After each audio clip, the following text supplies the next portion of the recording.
Alright, yeah, welcome back to some more Magic Duels. This week we are taking a look at a subscriber deck submitted to us by that individual. I don't want to say your name because I'll butcher it and I'll feel bad. But yes, it is an Esper control deck slash kind of Super Friends, so it's not the usual jank that I'm used to.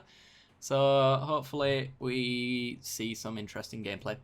As always, this episode is sponsored by 5 Color Combo, so if you do check the description, you'll find a link to their website where you can find some really cool Magic the Gathering tokens made by real Magic the Gathering artists. So if that's something that interests you, then be sure to check it out. Be sure to also check out the deck tech if you haven't already, it should already be up. Alright guys, I'll see you in the games. Okay, we're in. We're on the play. We have a lot of blue, no blue mana. Throw it back. Lots of lands, card draw, and a board wipe.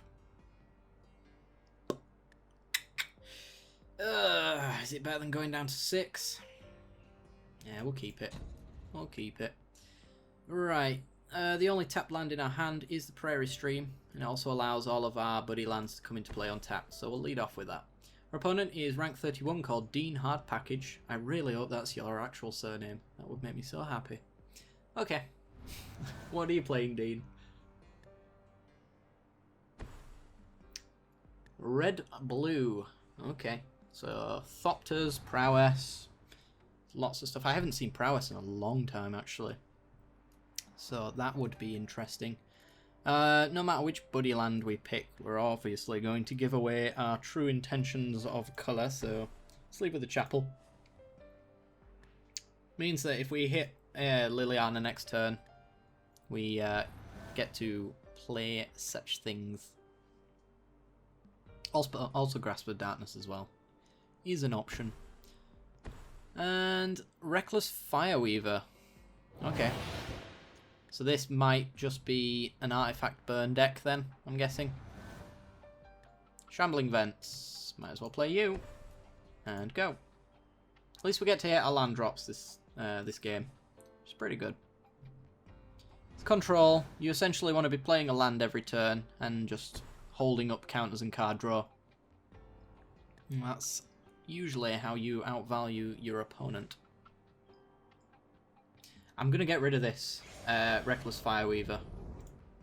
I think it's probably a very good indicator as to what his deck's trying to do. So I'd rather not take the 1 damage for thousands of Thopters entering the battlefield. Because I imagine Whirler Rogue is probably coming down next turn. Which is 2 damage off of this guy alone and then quite the board state after. And it slows him down just long enough for us to just sit around and Glimmer of Genius all day. Yeah, there's a PNLR. So we would have lost extra life off the Thopter coming into play. That's fair enough. And a Broken Concentration means that... Ooh, I should have nearly played the wrong land there. We need to hold up our double blue for Broken Concentration if we want to use it. Otherwise, we'll just refill our hand. We don't need lands from this point forward. We just need removal and answers for pretty much anything he's got.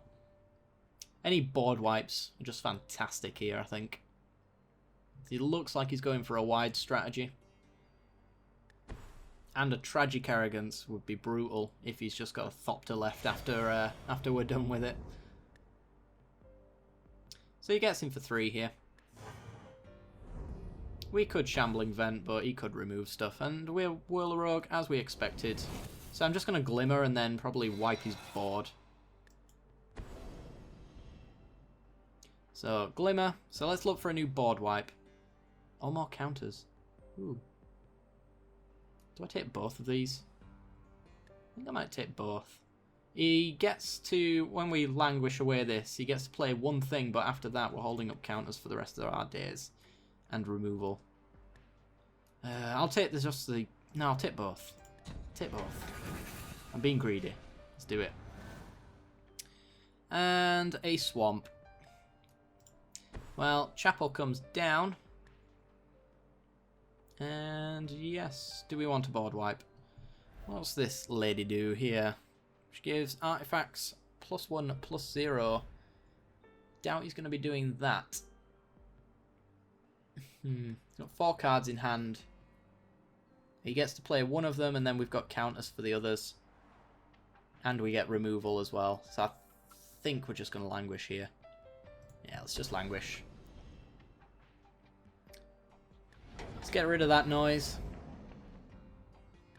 And pass the turn. You get a free turn. What can you do? An Abbot of Kerrol Keep. This gets him a card. What is the card? It is a Sulphur Falls. He gets an extra land. It's not ramping though, because that is the land for his turn. But he's on 3 now, which probably means, yeah, you can play extra cards, like a Boom at Courier. Sure. Sure. And gonna get in for 1. This is a board state I much prefer. Right, what I want here is Torrential Gearhulk. That would be lovely.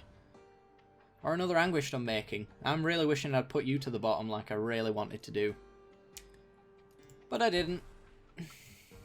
So we'll just play a Swamp and pass, holding up our counters and our Anguished Unmakings. We can do both in a turn, which is pretty sweet.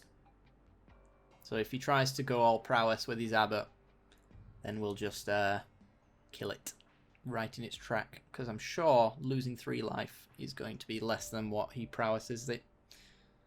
Prowesses it all the way to.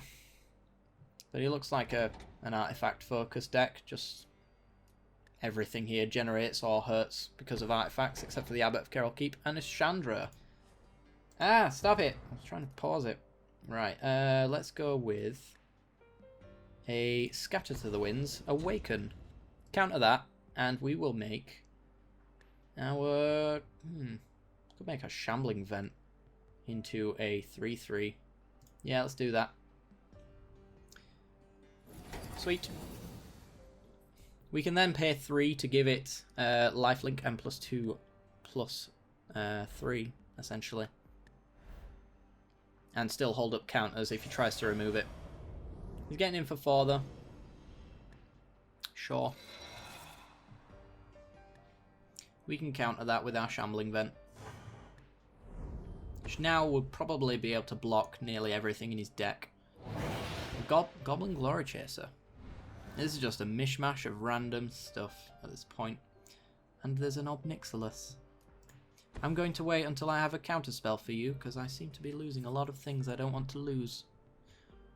Alright, yeah, we'll pass the turn. We've got a 3/3 that stops him from attacking in, except for with his Bowmat Courier, which I likely see him empty his hand here, swing in, and try to get the cards that are underneath it. Which isn't a bad plan for him. If he goes to attacks first, I might force the situation by trying to Anguished Unmaking it. Disperse. It's a non-land, mate. So you can't do that. But thanks for letting me know you've got it. So Disperse can bounce our Obnixilis. So the turn it comes down is not the turn that it's going to be doing anything useful to us. And that probably means that he shouldn't really be swinging in, except for with his Bowmat Courier. Well, we are just going to make this into more that he's got attacking with. He gets an extra card, which is probably why he's doing it. And I suppose we just block here, because we can't block this if it does go Renown. We're getting 5 off of it anyway, and we've got a counter if he wants to burn away our Shambling Vent.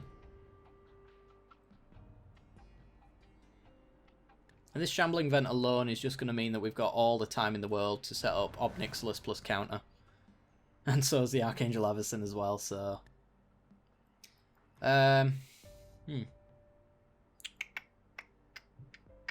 You've got 3 cards under there. You're going to have 4 in your hand. One of those is a Disperse. So if I attacked him with Shambling Vent, flashed in Archangel Avacyn, you'd just disperse it. But we'd get an indestructible Shambling Vent and then another indestructible Shambling Vent the turn after. If we did that though, we wouldn't be able to hold up counters for removal. I think I'm just going to pass. Just going to pass. If we want to Avacyn, we can Avacyn. If not, we've got Anguished Unmaking and counter spells. We've got all the time in the world. He can't really attack in anymore with this unless he plans on taking the cards that are underneath them. We know one of them's a dead card as it stands, so I'm really hoping he gets rid of it because it's not a dead card if Obnixilis gets to swing in. Right, well, we're just gonna...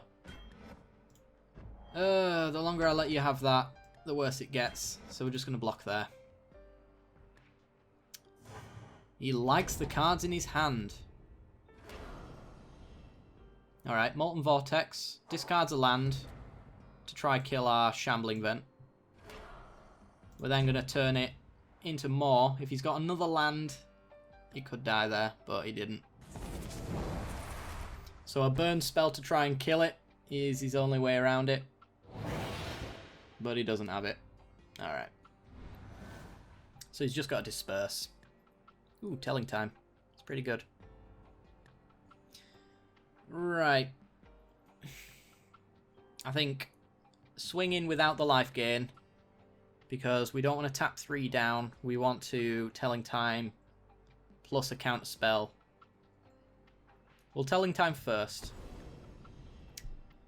It'll help our decision a little bit more. Wow. Alright, well, another Shambling Vent's pretty good. And I guess a Sunken Hollow since we've got enough basics. We'll go Shambling Vent. It's the land that we needed anyway, so he gets in for 3 on us, but we get in for 3 on him.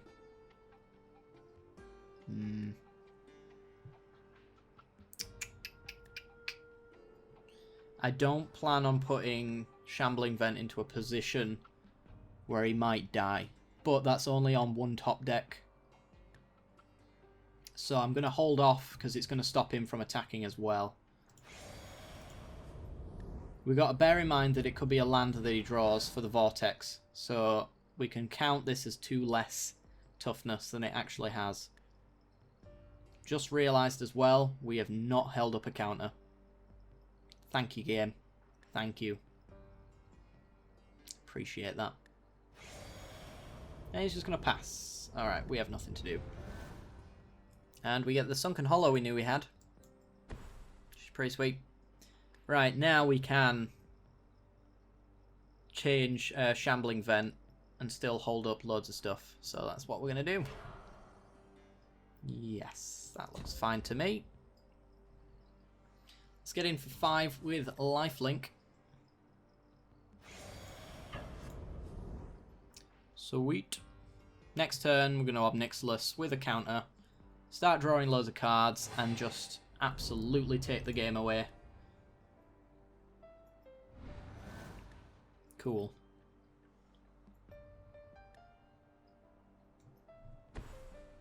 Fleet Wheel Cruiser. You know what? Sure. He hasn't left open Disperse, so we can Archangel Avacyn here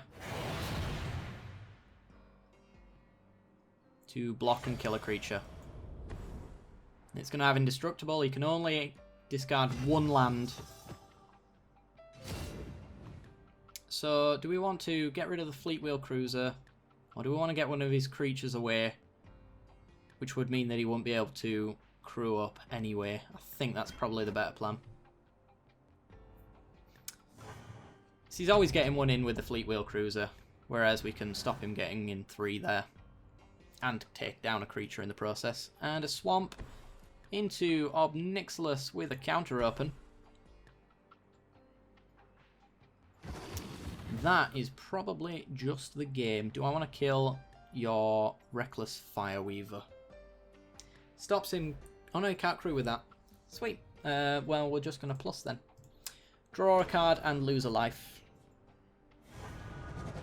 And we get a broken not a broken, a murder, sorry. We have a broken concentration that we're going to hold up. And also murder, of course.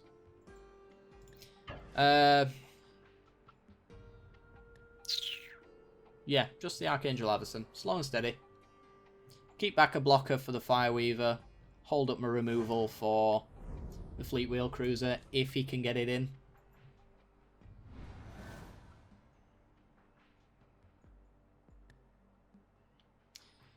What you got? And now that we won't be tapping this much down, we can start going back with the Shambling Vent and make it 5 lifelink again. Which is just the end of the game at that point. Nothing he can do.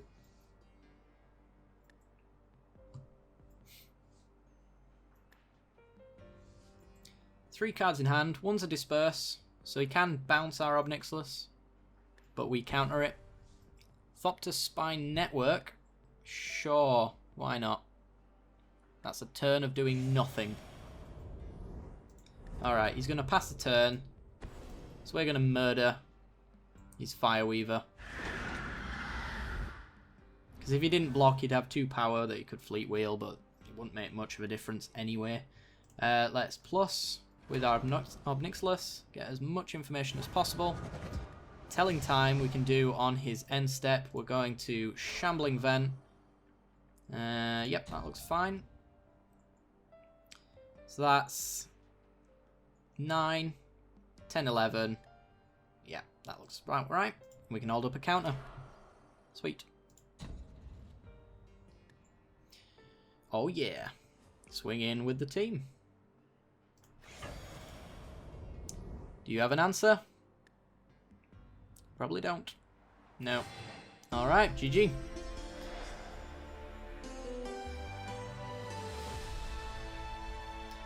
Alright guys, I will see you in the next game. Alright, we're in. We're on the draw. We have Telling Time on turn 2 if we go Sunken Hollow into Glacial Fortress. That'd be double blue for our counters, but we don't have double black for the Grasp. Telling Time could grab us that, and then later down the line we've got Torrential Gearhulk. It's not a great hand, but it's a good hand. Isolated Chapel for our opponent. Okay. So our turn, we get another counter spell. It's not really useful to us. Would have preferred a land. But Sunken Hollow and pass the turn. Our opponent is rank 40, called Daxos. So we're in for a game here by the looks of it. Black-white into Calastria Healer. So is this life drain then? That'd be my guess. So we lose 1, he gains 1 for every single ally that comes into play, including itself. And another Gideon is another land that we have not drawn. So we're looking to be mana screwed here. Unless Telling Time can grab us a swamp. Okay. Calastria Healer, we lose 2, he gains 2. This looks like definitely black-white allies. And he gets to swing in for 1. Down to 16. Alright, we're going to Telling Time now. Look, top 3 cards of our library. Take the Drowned Catacomb, and we're going to take the Liliana as well.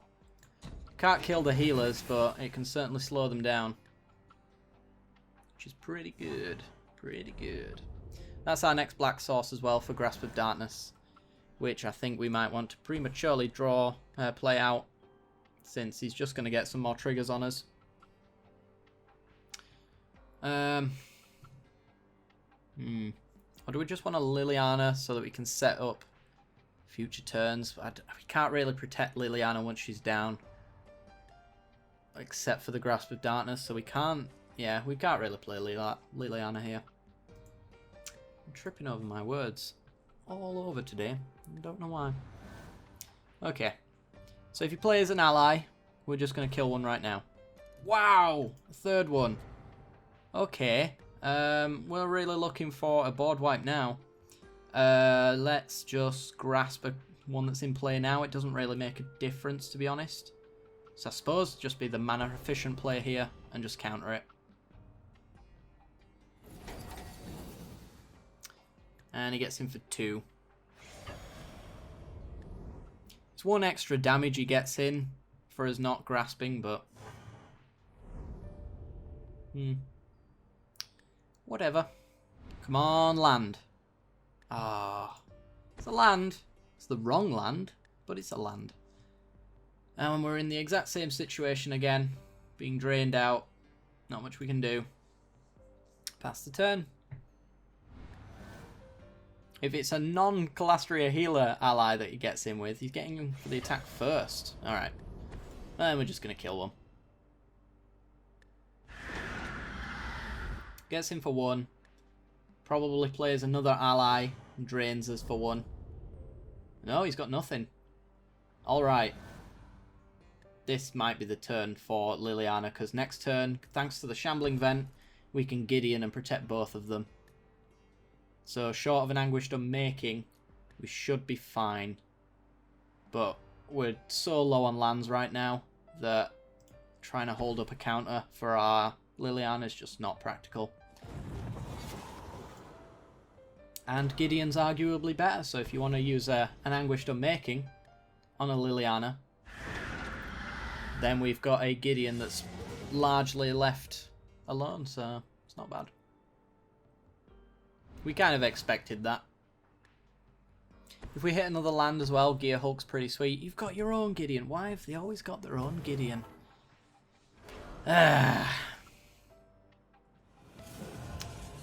Alright, that's essentially, that just means there's 1 damage every turn coming our way. Because those tokens are allies, which triggers the healer. We get our own Anguished Unmaking. Yay. Alright, so before he gets use out of it, we'll kill it. Sweet. Because otherwise he gets to either plus it, which is more likely, but if he goes for the 0, then he gets the benefit before we can deal anything. Midnight Oil. Alright. It's the first time I've seen anyone playing with this, but okay. I did want to play with this, but the cards that we've got right now aren't really set up for this kind of thing. But at this point in time, he draws 1 extra card every single turn. Ooh, that's nice. Can he kill us if I don't play Gideon with a 2-2? Because the other alternative is playing Blessed Alliance and gaining 4 life and killing one of his creatures. I like that more. I'm just wondering if he's got a mass drain spell of some sort that I can't think of. So he loses counters off of this, and his max hand size is now 5. Eventually he won't be able to hold any more cards in his hand, but it's looking like he might just be able to play them all anyway. But on our turn, it means that he won't have any cards in hand. There's a Scrap Heap Scrounger. Okay. Sure. And gets in with both of them. So we're going to gain 4 life and make you sack a creature. Sweet. Probably getting rid of the ally token unless... yeah. Unless, of course, he has no more allies to drain us with. Which looks to be the case. Alright, no more drain coming our way. Good. So, I think, short of a land... That is a land. Okay. Well, we might be able to blow him out pretty damn hard here. So, essentially, Gear Hulk next turn. Holding up Blessed Alliance to make him sacrifice the other creature we're going to kill. We'll wipe his board and leave us with a 5-6 short of a removal spell. And pretty soon, Midnight Oil is going to get to the point where it starts hurting him every single time he gets drained. So, gets in. We're going to Torrential Gear Hulk to block 1. And Blessed Alliance to kill the other. Actually. Grasp of Darkness instead. Doesn't make a difference, but means that we get to pick the one that we'd prefer to block. And I'd prefer to block the 2-2. Alright. We have a 5-6. And now we don't. We have a 1-2 now. Okay, but at least we have Gideon to block his 2-2. And his max hand size is now 3. And any discards he makes loses him life as well. Come on, land. There's a land. Land essentially means that we can hold up a counter spell, which is pretty sweet. So any Anguished Unmakings, any extra creatures, that kind of thing, are no longer a problem for us.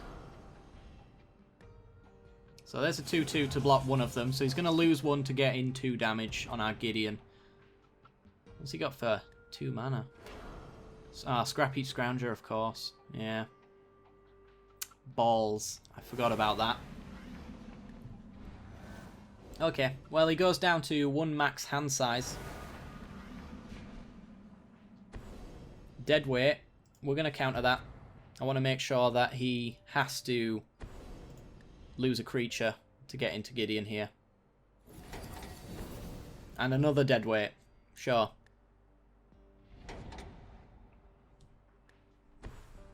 And a Smuggler's Copter. He's getting pretty close to his 1 hand size. If we draw... the optimal play here is getting a board wipe, essentially. Just so that he... I think his Midnight Oil plan's going to work out for him.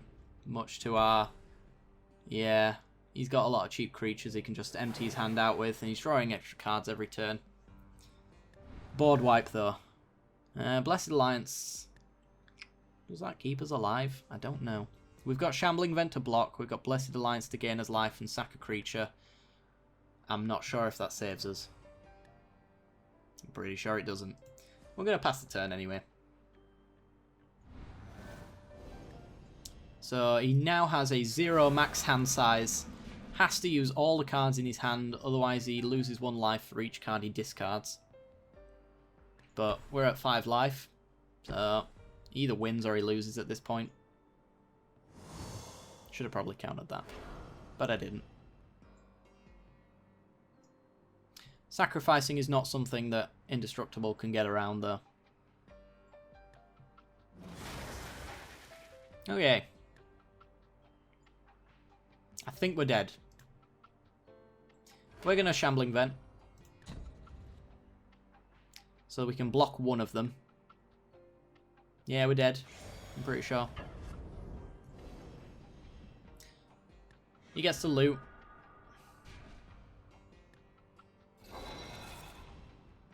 He loses a life. We lose a life because we don't have an elf. We go down to 4. I block the highest damage one because I think I have to. We gain 4 up to 8. If I blocked there, we'd take 3, 5, 6, 7, 8, 9. Yeah. So I do have to block here. And then Blessed Alliance. Make you sack a creature, gain 4 life.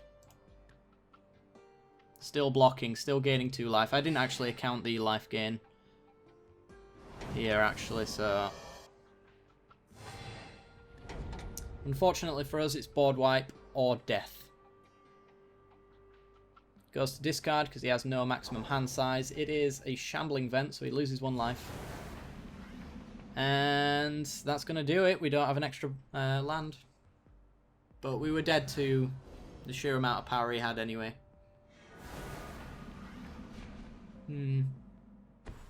Okay. Cambal, Console of Allocation. Yeah, you can just do what you want here. I'm not going to counter anything. We're dead. Do your thing, sir. Do your thing. It's a pretty cool deck, though. I like it.